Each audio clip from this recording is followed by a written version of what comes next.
இஸ்லாமிய பெருமக்கள் இந்தியாவினுடைய சுதந்திரத்தை கொண்டாடுவதற்கு எல்லா தகுதியும் நிறைந்தவர்கள். சுதந்திர போராட்டம் 2 கட்டமாக நடந்தது. ஒன்று, அண்ணல் மகாத்மா காந்தி அடிகளுக்கு முன்னாலே, அவர் ஆப்பிரிக்காவிலிருந்து வர்றதற்கு முன்னாலே சுதந்திர போராட்டம் நடைபெற்றது. ஏன், மன்னர்கள் காலத்திலே இருந்து கூட சில மன்னர்களே எதிர்த்து போராடி இருக்கிறார்கள். மன்னர்கள் ஜமீன்தார்களுடைய போராட்டமாக இருந்தது ஆங்கிலேயர்களுக்கு எதிராக. அதற்கு பிறகு உயர் மட்டத்தில் இருப்பவர்கள், படித்தவர்கள் நடத்துகிற போராட்டமாக சுதந்திர போராட்டம் இருந்தது. மகாத்மா காந்தியடிகள் ஆப்பிரிக்காவிலிருந்து வந்த பிறகுதான் சுதந்திர போராட்டம் மக்கள் போராட்டமாக மாறியது. அந்த மக்கள் போராட்டத்தில் இஸ்லாமிய பெருமக்களுடைய பங்கு பெரும்பங்கு இருந்தது. மௌலானா அபுல் கலாம் ஆசாத் அவர்கள் சுதந்திர போராட்டத்தில் அவர் ஆற்றிய பங்கு ஏறக்குறைய மகாத்மா காந்தியடிகளுக்கு நிகரானது, இணையானது. கான் அப்துல் கபார் கான், மௌலானா முகமது அலி, மௌலானா ஷவுகத் அலி, முகமது அலி ஜின்னா, முகமது பர்கத்துல்லா, ஹக்கீம் ஷகுமல் கான், அப்பாஸ் கலி, முகமது சர்புதீன், இப்படி வரிசையாக பல பெருமக்களுடைய பெயர்களை தொடர்ந்து சொல்ல முடியும். தங்களுடைய உடல், பொருள், ஆவி அனைத்தையும் சுதந்திரத்திற்காக, தேசத்திற்காக அர்ப்பணித்த இஸ்லாமிய பெருமக்களின் பிரதிநிதிகளாக, தலைவர்களாக இருந்து சுதந்திரத்திற்காக போராட்டம் நடத்தியவர்கள். ஒரு சின்ன செய்தி, அது சரி, அந்த எண்ணிக்கை 1-2 கூட இருக்கலாம், குறைவாக கூட இருக்கலாம். ஆனால் அந்த செய்தி என்னவென்றால், இந்தியா கேட்டில் சுதந்திர போராட்டத்தில் ஈடுபட்ட தியாகிகளுடைய பெயர் பட்டியல் ஏறக்குறைய 95,300 பெயர்கள் பொறிக்கப்பட்டிருப்பதாகவும், அந்த பெயர்களிலே 95,300 பேரிலே 61,395 பேர் இஸ்லாமிய சகோதரர்களுடைய பெயர்கள் என்று பொறிக்கப்பட்டிருக்கிறது என்பது எப்படி மக்கள் இயக்கம், சுதந்திர போராட்ட இயக்கம் எல்லோரையும் உள்ளடக்கியதாக இருந்தது. இஸ்லாமிய பெருமக்கள் அதில் எவ்வளவு பெரும்பங்கு ஆற்றியிருக்கிறார்கள் என்பதனுடைய அடையாளமாக இதை குறிப்பிடலாம். ஆக அப்படிப்பட்ட ஒரு சமூகத்திற்கு 75வது ஆண்டு சுதந்திர தின விழாவை கொண்டாடக்கூடிய பெருமையும் அதற்கான தகுதியும் இந்த அமைப்புக்கு உங்களுக்கு கண்டிப்பாக இருக்கிறது. இப்படி போராடி பெறப்பட்ட சுதந்திரம் இன்றைக்கு காப்பாற்றப்பட வேண்டிய ஒன்றாக இருக்கிறது. இன்றைக்கு மோடி அவர்களுடைய ஆட்சியில், பிஜேபியினுடைய ஆட்சியில், அல்லது மோடி அமித்ஷா இரட்டையர் ஆட்சியில் இந்தியாவிலே இஸ்லாமிய பெருமக்கள் மட்டுமல்ல, ஒட்டுமொத்த இந்தியாவே பாதிக்கப்பட்டிருக்கிறது. ஒட்டுமொத்த இந்திய மக்களும் பாதிக்கப்பட்டிருக்கிறார்கள். இந்தியாவிற்கான பெருமை என்பது யூனிட்டி இன் டைவர்சிட்டி என்பார்கள். யூனிட்டி இன் டைவர்சிட்டி, வேற்றுமைகளில் ஒற்றுமை. இந்தியா பல வேற்றுமைகளை கொண்டிருக்கிற நாடு. மாநிலத்திற்கு மாநிலம் பல்வேறு மொழி பேசுகிற மக்கள், இஸ்லாமியர்கள், இந்துக்கள், கிறிஸ்தவர்கள், சீனர்கள், புத்தர்கள், இது மாதிரி பல சீக்கியர்கள், இப்படி ஏராளமான மதங்கள், மத நம்பிக்கை உடையவர்கள், பல தெய்வங்களை வழிபடக்கூடிய பல்வேறு பகுதியினர், மதத்திற்குள்ளேயே பல்வேறு ஜாதி ரீதியாக பிரிந்திருக்கிற பல்வேறு ஜாதிகள், குழுக்கள், இனங்கள், பல்வேறு மொழிகள், மாநிலத்திற்கு மாநிலம் சீதோஷ்ண நிலையாலே தட்பவெட்ப நிலையாலே வித்தியாசம், உடையாலே வித்தியாசம், உணவு பழக்க வழக்கத்தாலே வித்தியாசம், இப்படி பல்வேறு விதமான வித்தியாசங்களை கொண்டிருக்கிற நாடு இந்திய நாடு. ஆனாலும் உலகத்தில் இரண்டாவது பெரும் மக்கள் தொகையோடு இன்றைக்கு இந்தியா மிகப்பெரிய ஜனநாயக நாடாக, எல்லாவற்றிற்கும் மேலாக உலக நாடுகளில் மத சார்பற்ற நாடாக அண்ணல் அம்பேத்கர் அவர்கள் உருவாக்கி தந்த அரசியல் சட்டத்தின்படி மத சார்பற்ற ஒரு நாடாக இந்தியா தொடர்ந்து திகழ்ந்து வருகிறது. இந்த மதசார்பற்ற தன்மைக்கு ஊறு விளைகிற விதத்தில், கேடு விளைகிற விதத்தில், மக்களை பிரித்தாளுகிற விதத்தில் இன்றைக்கு மத்திய அரசு பல்வேறு விதமான சட்டங்களை கொண்டு வருகிறது. கடந்த காலத்திலே காங்கிரஸ் ஆட்சியில்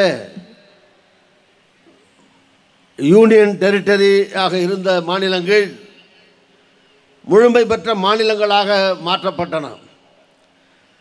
ஆனால் முழுமையான மாநிலமாக இருந்த ஜம்மு காஷ்மீரை 2 யூனியன் டெரிட்டரியாக மாற்றிய அந்த மோசமான ஜனநாயக விரோதமான செயலை செய்தது மோடி அரசு.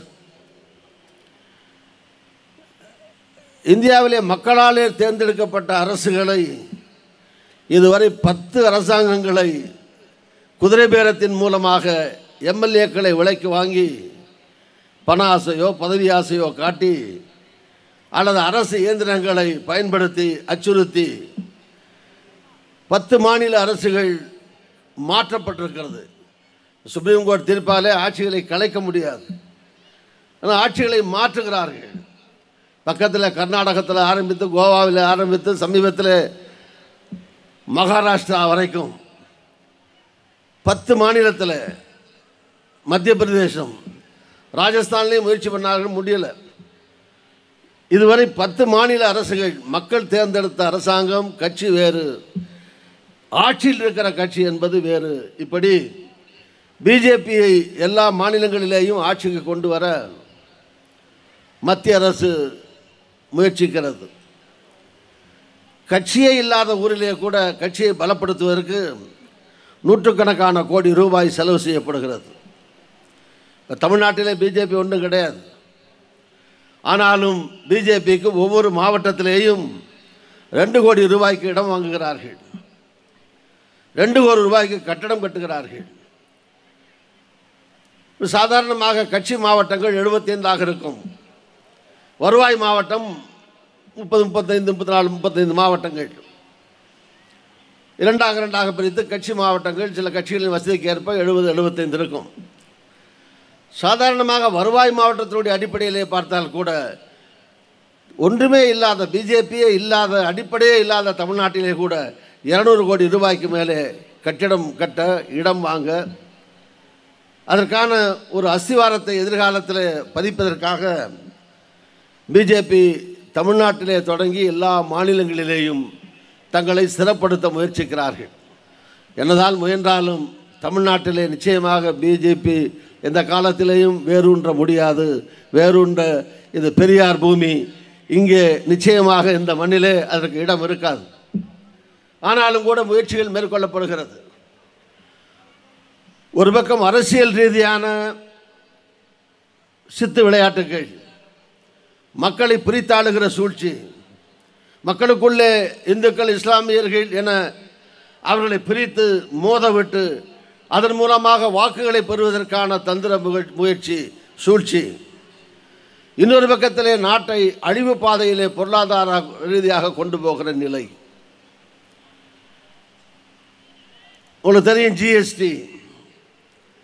இன்றைக்கு ஜிஎஸ்டி மூலமாக சாதாரண ஏழை நடுத்தர மக்கள், எல்லா தரப்பு மக்களும் பாதிக்கப்படக்கூடிய அளவிற்கு வரி உயர்வுகள் நிகழ்ந்திருக்கின்றன.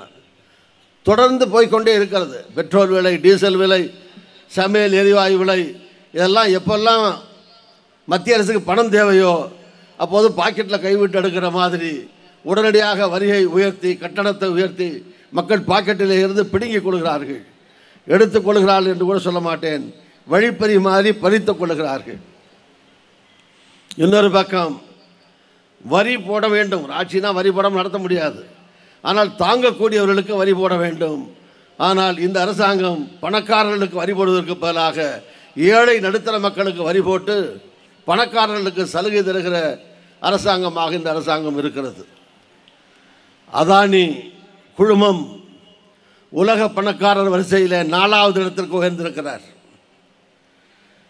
இன்னும் மோடி அரசு சில ஆண்டுகள் தொடர்ந்தால் உலக பணக்கார வரிசையில் பில்கேட்ஸை கீழே தள்ளிட்டு அதானி 4வது இடத்துக்கு வந்திருக்கிறார் உலக பணக்காரர் பட்டியலில். அதானி வேற ஒன்றும் கிடையாது. அதானி யார்? அதானினா மோடி தான், அதானின்னா அமித்ஷா தான். இது அந்த அதானி குழுமம் 4வது இடத்துக்கு வந்திருக்கிறது. இன்னும் சில ஆண்டுகளிலே உலக பணக்காரர் வரிசையிலே முதலிடத்துக்கு கூட வர வாய்ப்பு இருக்கிறது.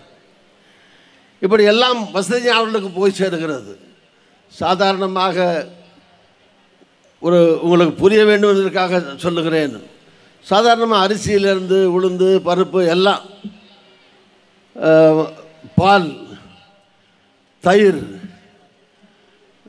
மோர் பாக்கெட்டில் அடைச்சி விற்றா, வெண்ணெய், நெய், இப்படி வரிசையாக அரசாங்கம் எப்படி வரி போடுகிறது என்றால், வைரம் இருக்கு இல்லையா, வைரத்துக்கு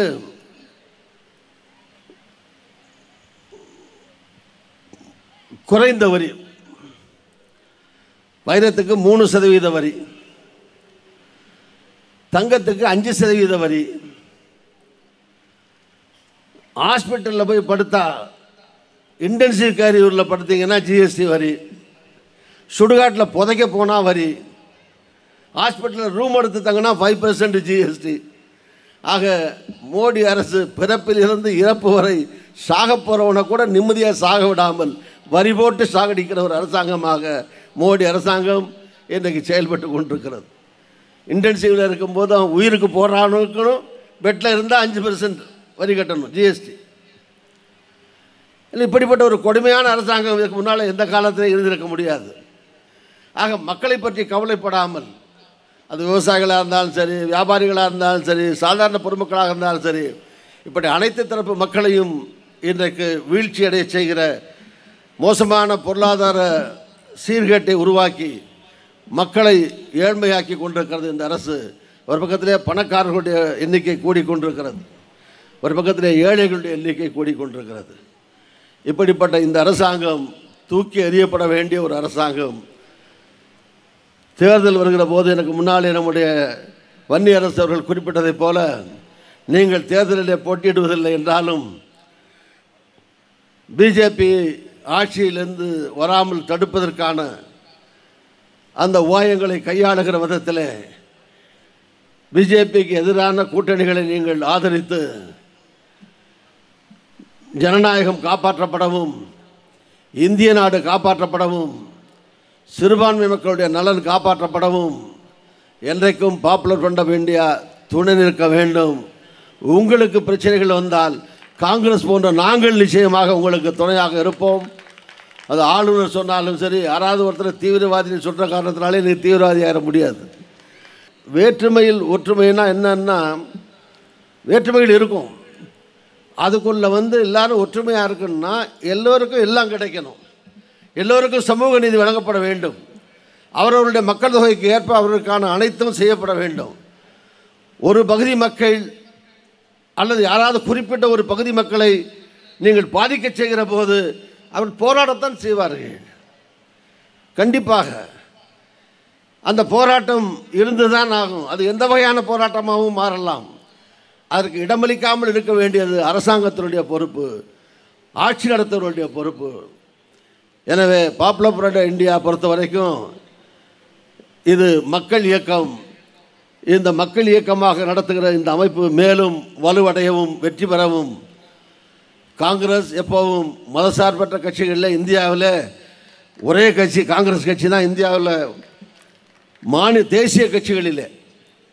அஃப்கோர்ஸ் தமிழ்நாட்டில் திராவிட முன்னேற்ற கழகம் போன்ற பல கட்சிகள் மதசார்பற்ற தன்மையை காக்க, சிறுபான்மை மக்களுடைய நலன் காக்க என்றைக்கும் உங்களுக்கு துணையாக இருப்போம். எங்களுடைய தலைவர் ராகுல் காந்தி அவர்களும் அன்னை சோனியா காந்தி அவர்களும் பண்டித ஜவஹர்லால் நேரு காலத்திலிருந்தே அல்லது மோதிலால் நேரு காலத்திலிருந்தே இவங்கெல்லாம் ஜாதி மதம் மொழி இதற்கெல்லாம் அப்பாற்பட்ட தலைவர்கள். அப்படிப்பட்ட தலைவர் ராகுல் காந்தி. எதிர்காலத்தில் ராகுல் காந்தி தலைமையில் ஒரு நல்லாட்சி வர நீங்கள் எல்லாம் துணை இருக்க வேண்டும் என்று கேட்டு நன்றி கூறி இன்னும் சிலர் பேசியிருக்கிற காரணத்தினாலே இந்த மாநாடு வெற்றியடைய இதனுடைய இலக்குகள், நோக்கங்கள், லட்சியங்கள் வெற்றி பெற மனமாற உளமாற வாழ்த்துகிறேன். அஸ்ஸலாமு அலைக்கும். நன்றி, வணக்கம்.